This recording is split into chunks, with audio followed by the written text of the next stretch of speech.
اعوذ باللہ من الشیطان الرجیم بسم اللہ الرحمن الرحیم وقال الذين كفروا وإذا كنا ترابا وآباؤنا إنا لمخرجون۔ اللہ کی وحدانیت کے اوپر دلائل گزر چکے کہ لوگوں ذریعے آسمان کی طرف دیکھو، زمین کی طرف دیکھو، اپنی جان کے اندر دیکھو، ان ساری چیزوں کے اندر دیکھو گے تو تمہیں معلوم یہی ہوگا کہ پیدا کرنے والا ایک ہی ہے اور مار کر دوبارہ اٹھانے والا بھی ایک ہی ہے، اور وہ کون ہے؟ اللہ کی ذات۔ وقال الذین، کہا کافروں نے، کفروا جنہوں نے کفر کیا، اذا کنا، کیا جب ہم ہو جائیں گے مٹی، وآباؤنا، اور ہمارے باپ دادا، انا لمخرجون، کیا ہمیں دوبارہ اٹھایا جائے گا، نکالا جائے گا؟ یہ کیسے ہو سکتا ہے؟ یہ مشرکین کا قول تھا، اور یہ نعرہ سریعام لگایا کرتے تھے کہ محمد کہتے ہیں کہ لوگ مریں گے، مرنے کے بعد اٹھیں گے، اور اٹھنے کے بعد جنت ہوگی، جہنم ہوگا، یہ ساری چیزیں، حساب و کتاب ہوگا، یہ کیسے ہو سکتا ہے؟ اور بلا ہڈیاں کھا جائیں گے، کیڑے مکوڑے، ختم ہو جاتا ہے۔ یہ مٹی کے اندر اللہ نے ایک ایسی خاصیت رکھی ہے کہ یہ چیز کو زیادہ دیر باقی رہنے نہیں دیتی، کھا جاتی ہے۔ فرمایا کہ جب انسانوں کو یہ کھا جائے گی مٹی، ان انسانوں کو دوبارہ کون زندہ کر سکتا ہے؟ تو آگے جواب دیا، آگے انہی کا قول چل رہا ہے، لقد وعدنا، یقینی بات ہے، وعدنا، یہ وعدہ کیا گیا ہم سے، ھذا، ونحن، ہم سے، وآباؤنا، اور ہمارے باپ دادا سے، من قبل، اس سے پہلے، یعنی آج ہمیں بتایا جا رہا ہے کہ مرنے کے بعد دوبارہ زندہ کیا جائے گا، اس سے پہلے ہمارے باپ دادا کو بھی یہی باتیں کی گئی۔ کیوں؟ مشرک بھی تو کیا تھے؟ ملت ابراہیمی کے اوپر چلتے تھے، کہتے تھے کہ ہم ابراہیم علیہ السلام کے ماننے والے ہیں۔ یہ علیحدہ بات تھی کہ وہ شرک کیا کرتے تھے، وہ ملت اسی کے اوپر تھے، کہتے تھے ہم ابراہیم علیہ السلام کو ماننے والے ہیں۔ تو یہ ساری چیزیں ان کو پہنچتی تھی نا، کہ پہلے زمانوں کے اندر بھی جو انبیاء آتے تھے آ کر یہی بات کہتے تھے کہ لوگوں مرنے کے بعد ایک نئی زندگی ہے۔ تو فرمایا ان ھذا الا اساطیر الاولین، مشرکوں نے کہا نہیں ہے یہ باتیں، نہیں ہے یہ قرآن، الا اساطیر الاولین، مگر یہ پہلے لوگوں کی قصے کہانیاں۔ دیکھ لیں، پیغمبر کا زمانہ ہے، قرآن اتر رہا ہے، اس وقت لوگ کیا کہہ رہے ہیں کہ یہ قرآن کیا ہے؟ قصے کہانیوں کی کتاب ہے، اس کے اندر کوئی سچائی نہیں۔ پہلے زمانوں میں بھی یہ ہوتا تھا کہ لوگ قصے کہانیاں سناتے تھے، رات کو بیٹھتے تھے، اور یہ قرآن میں دوسرے سپارے میں اس کا تذکرہ آتا ہے کہ یہ لوگ قصے کہانیاں سناتے تھے اور یہ سنا کر رات کو اپنا وقت گزارتے تھے۔ انہوں نے کہا کہ جیسے ہم کہانیاں سناتے ہیں، ان کہانیوں کے اندر کوئی سچائی نہیں ہوتی، محمد بھی ایسے ہی کہانیاں سنا رہا ہے، تو ضد اور ہردرمی کا کوئی علاج نہیں۔ ادھر محمد رسول اللہ کے زمانے کے اندر پیغمبر کتنا زیادہ سچا ہوتا ہے کہ کائنات کے اندر پیغمبر سے بڑھ کر کوئی سچا نہیں ہوتا، اسے لوگ کہہ رہے ہیں کہ یہ کیا سنا رہا ہے؟ کہانیاں سنا رہا ہے۔ قل، اے پیغمبر صلی اللہ علیہ وسلم فرما دیجیے آپ، سیرو، یہ کسی کہانیاں ہیں؟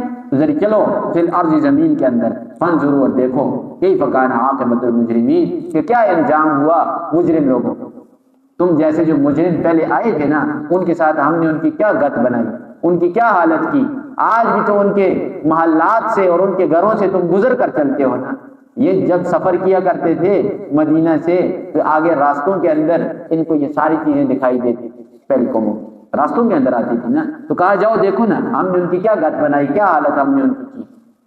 اب پیغمبر صلی اللہ علیہ وسلم کو تسلی ہے، ولا تحزن علیہم، اے پیغمبر آپ غم مت کھائیے۔ یہ غم کھانے کی بات تھی نا کہ قرآن رسول اللہ صلی اللہ علیہ وسلم پر آسمانوں سے آ رہا ہے، اور لوگ قرآن کا مذاق بنا رہے ہیں، رسول اللہ صلی اللہ علیہ وسلم کا مذاق بنا رہے ہیں۔ دوسری چیز، رات دن کو رسول اللہ تبلیغ کر رہے ہیں، آگے تبلیغ کے عوض ان کے ساتھ اچھائی کرنے کی بجائے رسول اللہ کو پتھر مار رہے ہیں، برائی کر رہے ہیں، تو دل غمزدہ ہوتا ہے۔ اللہ تسلی دے رہے ہیں، ولا تحزن علیہم، اے پیغمبر صلی اللہ علیہ وسلم آپ غم مت کھائیے، ولا تکن فی ضیق، اور اپنے سینے کو تنگ مت کیجیے، مما یمکرون، ان چالوں سے یہ جو چالیں چلتے ہیں، یہ چالیں چلتے ہیں رات دن، یہ دارالندوہ کے اندر بیٹھتے ہیں، مشورے کرتے ہیں آپ کے خلاف ہر قسم کے، لیکن آپ نے ان کی چالوں سے نہیں پریشان ہونا، ان کی باتوں سے پریشان نہیں ہونا۔ دوسری جگہ پر تو اللہ اور زیادہ سخت الفاظ میں فرماتے ہیں، لعلک باخع نفسک الا یکونوا مؤمنین، اے پیغمبر کیا آپ اپنی جان کو کھپا دیں گے، اپنے آپ کو ہلاک کر دیں گے کہ یہ ایمان نہیں لاتے؟ پہلے بھی عرض کیا تھا محمد رسول اللہ بہت زیادہ حریص تھے، دل کے اندر رسول اللہ کی بہت زیادہ تمنا تھی کہ یہ سارے کے سارے لوگ ایمان لے آئیں، سارے کلمہ پڑھنے لگ جائیں، یہودی ہے، عیسائی ہے، مشرک ہے، کوئی بھی ہے کلمہ پڑھے، لیکن فرمایا اے محمد رسول اللہ آپ کی چاہت تو یہ ہے، لیکن یہ اللہ کی چاہت ہے۔ اللہ کی چاہت یہ ہے کہ بعض مشرک ہوں گے، بعض کافر ہوں گے، بعض مومن ہوں گے، اور مومنوں میں سے بھی پکے مومن علیحدہ ہوں گے، منافق علیحدہ ہوں گے۔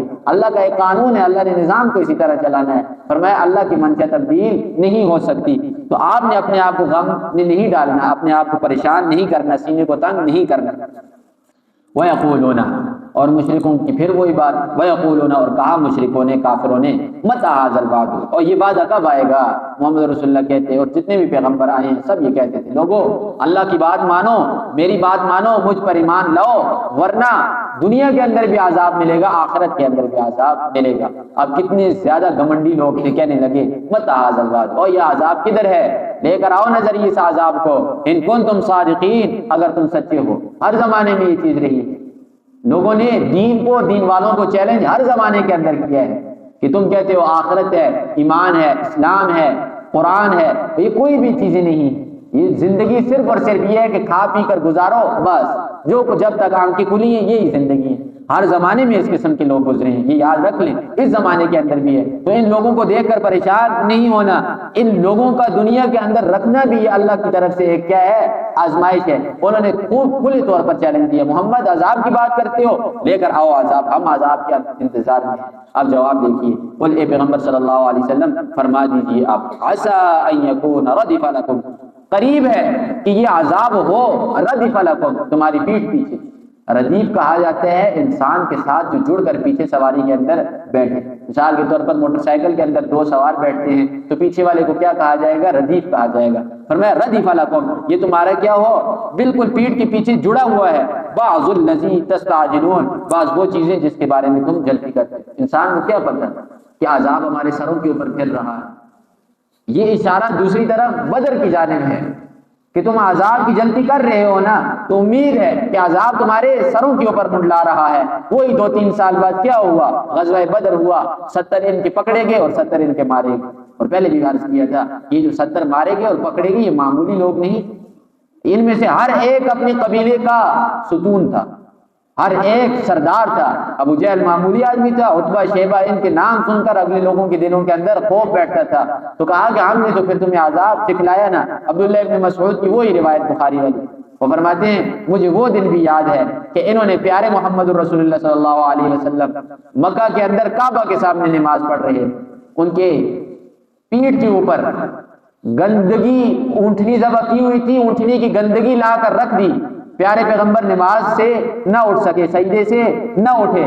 میں ایک دوڑ کر فاطمہ کو بلا کر لایا کہ فاطمہ تیرے بابا کے ساتھ یہ کچھ کر رہے ہیں۔ عبداللہ ابن مسعود کو بھی پتا تھا اگر میں آگے بڑھوں گا تو مجھے ماریں گے، اکیلے تھے، پتا تھا کہ میں نہیں چھڑا سکتا۔ امی فاطمہ آئی، آ کر فوراً مجھ ساری کی ساری چیزیں اٹھائی ان سے۔ اس وقت رسول اللہ صلی اللہ علیہ وسلم نے ان کے لیے بد دعا کی، فرمایا اللہم علیک بعتبہ، اللہم علیک شیبہ وابا جہل، اسی طرح سب کے نام لے کر رسول اللہ صلی اللہ علیہ وسلم نے ان کے خلاف دعا کی۔ اب عبداللہ ابن مسعود فرماتے ہیں وہی دن مجھے یاد ہے، اور پھر مجھے وہ بھی دن یاد ہے کہ بدر کے موقع کے اوپر ان کے جب سردار مارے گئے نا تو ہم انہیں کتوں کی طرح گھسیٹ کر وہ کلیب بدر کے اندر پھینکتے تھے۔ اور عبداللہ ابن مسعود ہی فرماتے ہیں کہ یہ کلیب بدر وہ والا کنواں تھا جہاں عورتیں اپنے حیض کے کپڑے پھینکتی تھیں اور کتوں کے چمڑے پڑے ہوئے ہوتے تھے، مردار کتے اس کنویں کے اندر لا کر پھینکے جاتے تھے۔ ان سرداروں کو اٹھا کر اس کنویں کے اندر پھینکا گیا۔ تو عذاب کے اندر جلدی نہیں کرنی چاہیے۔ یہ لوگ عذاب مانگتے ہیں، اللہ نے عذاب دنیا کے اندر دکھلایا نا، پھر یہ عذاب انہیں آخرت کے اندر بھی ملے گا۔ فرمایا قل وَإِنَّ رَبَّكَ، بے شک تیرا پروردگار جو ہے لذو فضل، وہ بڑے فضل والا ہے، علی الناس، لوگوں کے اوپر۔ یہ عذاب مانگتے ہیں پھر بھی اللہ انہیں عذاب نہیں دیتا۔ اللہ کے اندر تحمل مزاجی اور برداشت بہت زیادہ ہے۔ سارے کے ساروں کو اللہ دیکھ رہا ہے، لیکن ڈیل دے رہا ہے کہ نہیں دے رہا، اس ڈیل کے اوپر انہیں شکر ادا کرنا چاہیے، لیکن یہ برخلاف برعکس شکر کی کیا کرتے ہیں؟ اللہ کی ناشکری اور نافرمانی کرتے ہیں۔ فرمایا ولیکن اکثرهم لا یشکرون، لیکن اکثر لوگ جو ہے نا وہ شکر نہیں کرتے۔ وَإِنَّ رَبَّكَ، اور یہ ادھر غیب کی بات ہو رہی ہے، وَإِنَّ رَبَّكَ، اور بے شک تیرا پروردگار، لَيَعْلَمُ، البتہ وہ جانتا ہے، مَا تُكِنُّ صُدُورُهُمْ، جو کچھ یہ اپنے سینوں کے اندر چھپاتے ہیں، وَمَا يُعْلِنُونَ، اور جو کچھ ظاہر کرتے ہیں۔ سینوں کے اندر کیا چھپاتے تھے؟ یہ لوگ زبانوں سے تو جھگڑا کرتے تھے، لیکن لیستیقن الذین اوتوا الکتاب، پیچھے پڑھا ہے ہم نے، سینے کے اندر چھپاتے تھے یقین کو، انہیں یقین ہو گیا تھا کہ محمد الرسول اللہ اور یہ قرآن اور ان کا یہ دین یہ سارے کا سارا سچ ہے، پتہ تھا، جان گئے تھے، لیکن کیا کرتے تھے؟ وجحدوا بہا، انکار کرتے تھے، ہٹ درمی اور ضد کی وجہ سے اور مال کی وجہ سے محمد رسول اللہ کا انکار کرتے تھے۔ اللہ فرماتے ہیں جو بات تم نے سینوں میں چھپائی ہوئی ہے نا کہ محمد رسول اللہ حق ہیں، میں اسے بھی جانتا ہوں، اور جو تم زبانوں سے محمد رسول اللہ کے خلاف باتیں کرتے ہو، پراپوگنڈے کرتے ہو، سازشیں کرتے ہو، میں اسے بھی جانتا ہوں۔